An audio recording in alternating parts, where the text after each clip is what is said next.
오늘 본문은 그 율법을 순종함으로써 얻게 될 축복을 언급한 그 앞부분과는 대조적으로 하나님의 계명과 규례에 불법하는 자에게 임할 하나님의 저주와 심판에 대해서 오늘 본문은 선포하고 있습니다. 즉 오늘 본문은 율법을 준행하지 않는 자에 대한 재앙과 그러한 재앙에도 불구하고 회개하지 않는 자에 대하여서 하나님이 아주 무서운 형벌을 내리고 끝까지 회개하지 않는 자에게 임할 강력한 멸망의 심판에 대하여서 하나님께서 오늘 본문을 통하여서 강력하게 말씀하고 있습니다. 오늘 우리가 읽어보았지만 심판의 내용을 잠시 요약하면 다음과 같습니다. 16절 말씀에 보면 놀라운 재앙을 하나님께서 내리시고 폐병과 열병으로 눈을 이렇게 어둡게 하고 우리의 생명을 쇠약하게 하고 파종한 모든 것이 헛되게 된다. 그 이유가 뭐냐면 너희가 파종한 것을 너희가 먹는 것이 아니고 너희의 대적이 먹게 된다. 이렇게 심판의 내용을 말씀하고 그 다음에 17절에 가면 우리가 이제 대적에게 패하고 여러분들 대적에게 패하면은 얼마나 이게 힘이 들겠습니까? 그죠? 그러면서 이제 미워하는 자가 더 이제 힘든 것은 내가 미워하는 자가 너를 다스린다. 이렇게 되어 있거든요. 이게 얼마나 이게 뭐 쉬운 내용 같지만 곰곰이 생각해 보면 이게 굉장히 고통스러운 내용입니다. 내가 너무 미워하는 사람이 있는데 그 사람을 내가 사실 우리가 마음으로는 그렇잖아요. 벌 주고 싶고 그 사람이 잘 안 되고 싶으면 우리 그리스도인으로서 그렇게 하면 안 되지만 인간의 마음으로 그런 마음이 종종 들 때가 있어요. 근데 오히려 미워하는 자가 미워하는 것도 힘든데 나를 다스린다. 이렇게 말씀하고 있습니다. 그리고 쫓는 자가 없어도 너희가 쫓기는 도망자의 그러한 삶을 살 것이고 그뿐만 아니라 하나님께서 또 이렇게 말씀하십니다. 내가 7배나 더 너희에게 징계를 내릴 것이다. 여기에서 7배나 더 큰 심판을 내리신다. 이렇게 말씀하고 있습니다. 그리고 또 22절에 가면은 들짐승을 보내어서 이제 자녀들을 움키게 하고 들짐승을 보내서 그러니까 자녀들을 이렇게 이제 위협한다 이런 얘기겠죠. 그리고 가축을 이제 멸하고 너희의 수효를 줄인다. 이렇게 계속해서 심판의 말씀을 하고 있습니다. 그리고 이제 25절에서 26절 말씀에 가면 칼을 너희에게 가져다가 언약을 어긴 원수를 갚을 것이며 칼로 내가 너희에게 원수를 갚을 것이다. 하나님이 너희가 성읍에 모일지라도 모일 때마다 내가 너희에게 열병을 보낼 것이다. 또 너희를 대적의 손에 넘기고 양식을 끊고 먹어도 배부르게 하지 아니하리라. 하나님께서 이렇게 새벽부터 강력하게 말씀하고 있습니다. 저도 새벽부터 이렇게 말씀을 전하는 저도 마음이 무겁지만은 이렇게 심판의 말씀을 강력하게 전하는 이 본문의 내용을 뭐 성도님들에게 뭐라고 이렇게 좀 전달해 드려야 될까 고민을 하는 가운데에 제가 한 2가지 이렇게 말씀을 드리고 그 다음에 한 가지로 이렇게 적용을 할까 합니다. 첫 번째로 이렇게 강력한 말씀을 통해서 오늘 본문을 통해서 우리가 한 가지 알 수 있는 사실은 우리 하나님은 심판하시는 하나님이라는 것입니다. 성도님들 분위기는 지금 당연한 얘기 아니야? 이렇게 지금 앉아 계시는데요. 근데 한 번 더 생각해 보시면요. 이게 당연하지가 않습니다. 사랑하는 성도 여러분, 여기 앉아 계신 분들 우리 하나님을 심판주로 여기고 계십니까? 오늘 이 강력한 이 무서운 형벌을 내리시고 심판하시는 하나님을 두려워하고 무서워하고 경외하는 그러한 분들이 진정으로 경외하는 분들이 여기 앉아 계십니까? 오늘날 또 이런 말씀을 드려서 새벽부터 약간 죄송하긴 하지만 저도 그렇습니다. 목사인 저도 때로는 하나님을 조금 만만하게 여길 때가 있다라는 것이죠. 그러나 오늘 본문에서는 우리 하나님을 만만하게 여길 하나님이 아니라 심판 주시고 우리 하나님은 벌을 내리시고 징벌하시고 아주 무서운 분이시라는 것을 본문에서 분명하게 가르쳐주고 있습니다. 그러나 오늘 본문에서 이스라엘 백성들은 하나님을 아주 만만하게 여겼습니다. 보통 듣지 않는 대상을 이렇게 말로 이렇게 표현하는데 본문에서는 오늘 읽었던 우리 14절 말씀해 보시면 그러나 너희가 내게 청종하지 아니하여 그 모든 명령을 준행하지 아니하며 이렇게 말씀하고 있습니다. 여기서 하나님께서 본문에서 뭐라고 표현하고 있냐면 나의 말을 듣지 않았다 이런 표현보다 먼저 나오는 것이 내게 이렇게 말하고 있습니다. 그러니까 이스라엘 백성은 결론적으로 하나님의 말씀에 대하여서 무시하는 정도가 아니라 하나님의 전 인격을 무시한 것이었습니다. 그래서 하나님께서 너희가 내 말을 이렇게 말씀하지 않고 내게 청종하지 않았다 이렇게 말씀하고 있다는 것이죠. 그러니까 너희는 아예 내 말을 떠나서 그냥 나의 전 인격을 무시하는 그러한 모습을 나타내었다는 것입니다. 사랑하는 성도 여러분, 우리도 때때로 이렇게 하나님 앞에 나아갈 때가 있습니다. 앞뒤 다 자르고 너무 경박하게 우리가 예수 그리스도의 보혈의 피로 하나님 앞에 담대히 나아가는 것은 좋지만 앞뒤 다 잘라버리고 우리가 너무 경박하게 너무 쉽게 너무 예의 없이 하나님 앞에 나아갈 때가 있다라는 것이죠. 하나님 앞에 나와서 하나님 내 오늘 당장까지 이 기도 응답 받아야 되는데 하나님 오늘까지 협박하듯이 막 기도하고 오늘까지 당장 응답 해놓으세요. 뭐 이렇게 뭐 빚쟁이 독촉하듯이 우리가 때로는 하나님 앞에 너무 쉽게 우리 하나님을 너무 만만히 여기고 하나님 앞에 나아가서 그러한 모습을 우리가 보일 때가 있다라는 것이죠. 그러나 오늘 본문은 무엇이라고 말씀하고 있습니까?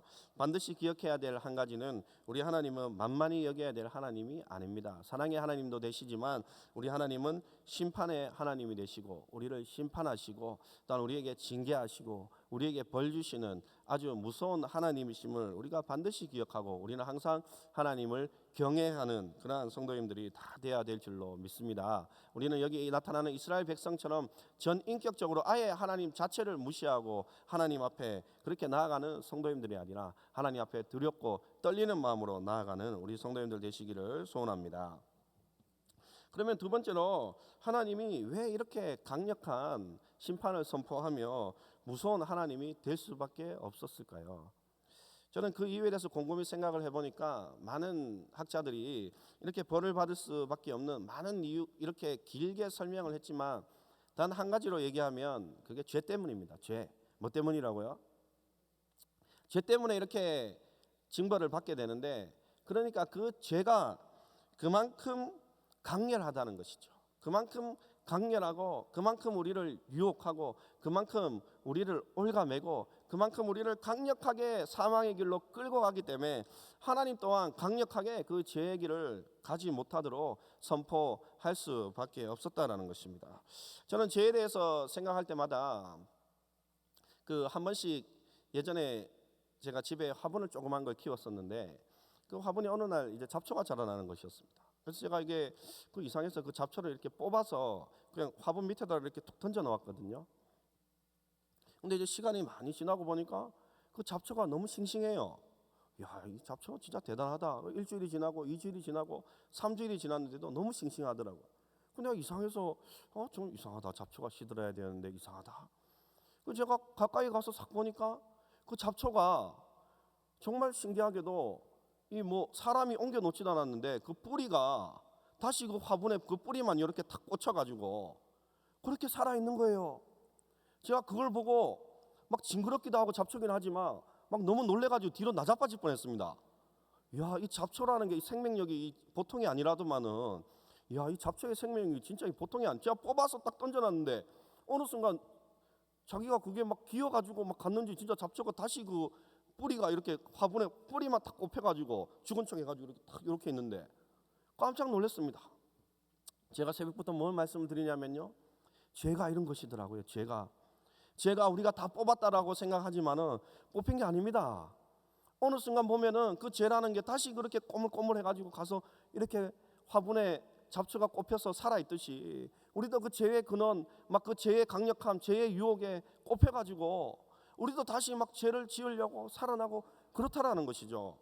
새벽부터 제가 또 이런 말씀 드려서 너무 죄송한데 제가 목사로서 한 번씩 살아가는 걸 전혀 이렇게 후회는 하지 않지만은 한 번씩 나는 너무 인생을 밋밋하게 살아온 것 같다. 목사가 되기 전에 조금 이렇게 좀 밋밋한 것 말고 좀 이렇게 조금 이렇게 죄도 좀 더 많이 지어보고 이제 목사가 되고 나니까 그런 마음이 저도 죄송하지만은 너무 이상하게 쳐다보지 마시고요. 그런 마음이 한 번씩 들 때가 있어요. 이게 그 죄라는 게 그만큼 강력하고 우리를 유혹하고 달콤하고 막 그런 거거든요.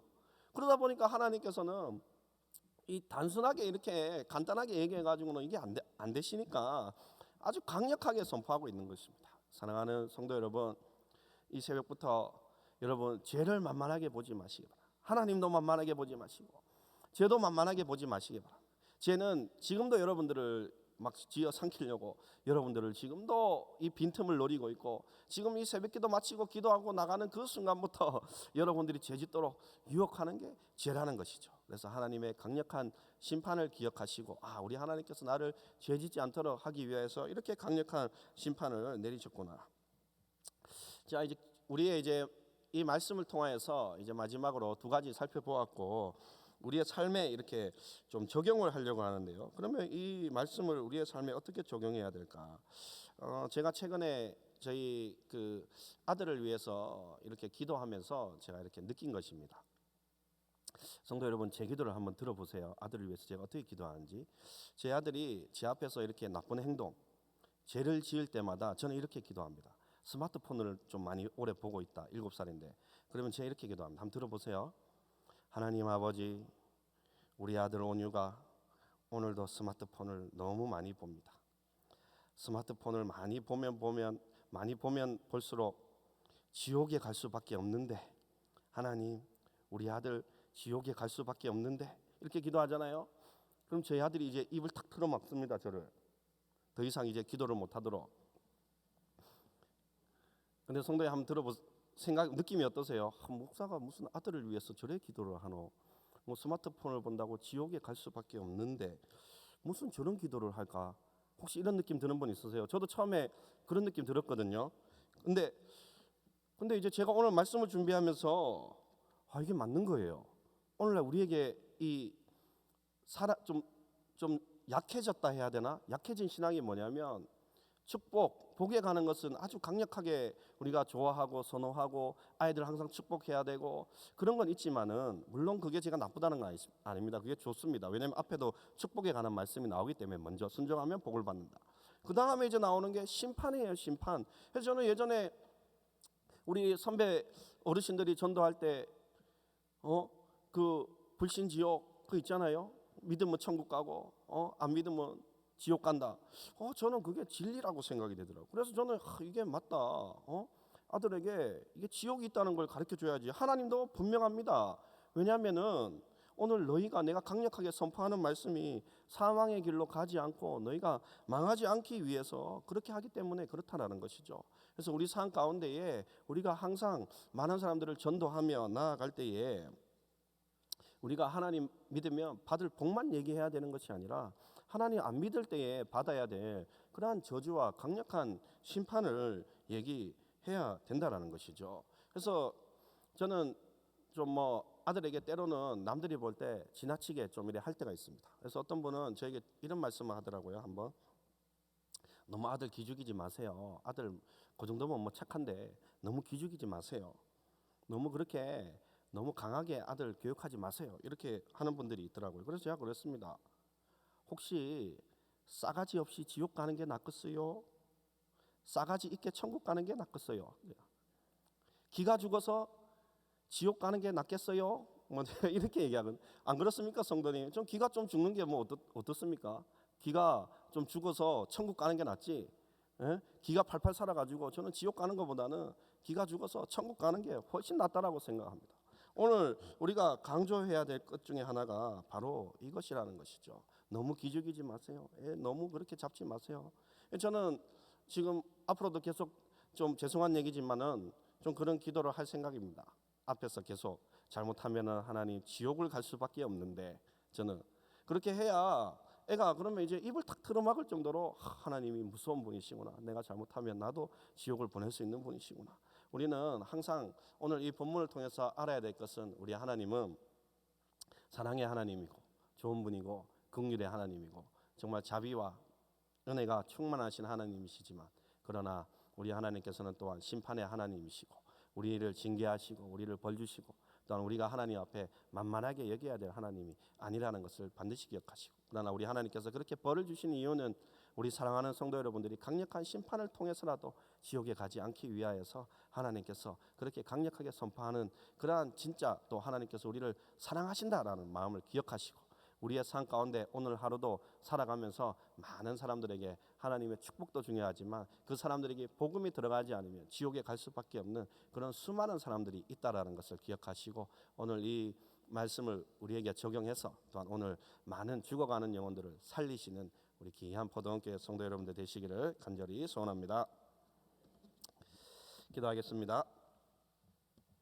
하나님 아버지 은혜와 사랑을 감사합니다. 하나님 오늘 이 새벽에 하나님 강력히 심판을 선포하는 하나님의 말씀을 살펴보았습니다. 하나님 이 말씀을 통하여서 우리가 하나님을 경외하며 두려운 마음이 있게 하여 주시고 그러나 하나님께서 이러한 심판을 주신 이유는 우리가 미워서가 아니라 우리를 너무 사랑하셔서 우리가 지옥에 가지 않도록 하나님 우리가 심판받지 않도록 하나님 그러한 강력한 심판의 말씀을 주셨다는 것을 꼭 기억하면서 오늘 하루도 하나님의 그 사랑에 감격하며 살아가는 우리 모든 성도님들 될 수 있도록 하나님 축복하여 주시옵소서. 하나님 아버지 우리 귀한 담임 목사님 영육간의 강건함으로 붙들어 주시고 어느 곳에서든 하나님의 말씀을 선포하며 나아갈 때에 그곳에 죽어가는 영혼들이 살아나는 역사가 있게 하여 주시고 복음 증거하는 일에 하나님 앞에 더욱더 귀하게 쓰임받는 우리 담임 목사님 될 수 있도록 하나님 은혜를 다하여 주시옵소서. 하나님 이 시대에 남다르고 특별하게 쓰임받는 귀한 포도원교회 될 수 있도록 축복하여 주시고 하나님 우리 교회를 통하여서 수많은 영혼들이 주께로 돌아오는 역사가 있게 하여 주시옵소서. 하나님 오늘도 이 새벽에 성도님들 하나님 앞에 나올 때에 귀한 예물을 올려드립니다. 하나님 예물을 드리는 손길마다 하나님 축복하여 주시고 복의 복을 다하여 주시고 하나님 물질 때문에 낙심하거나 물질 때문에 어려움 당하는 일 생기지 않도록 우리 성도님들의 생업을 하나님께서 형통케 하여 주시옵소서. 하나님 오늘 하루도 하나님 말씀을 통하여서 승리하며 나아가는 우리 귀한 모든 포도원교회 성도님들 될 수 있도록 하나님 은혜를 다하여 주시옵소서. 감사를 드리며 이 모든 말씀 예수님 이름으로 기도합니다. 아멘.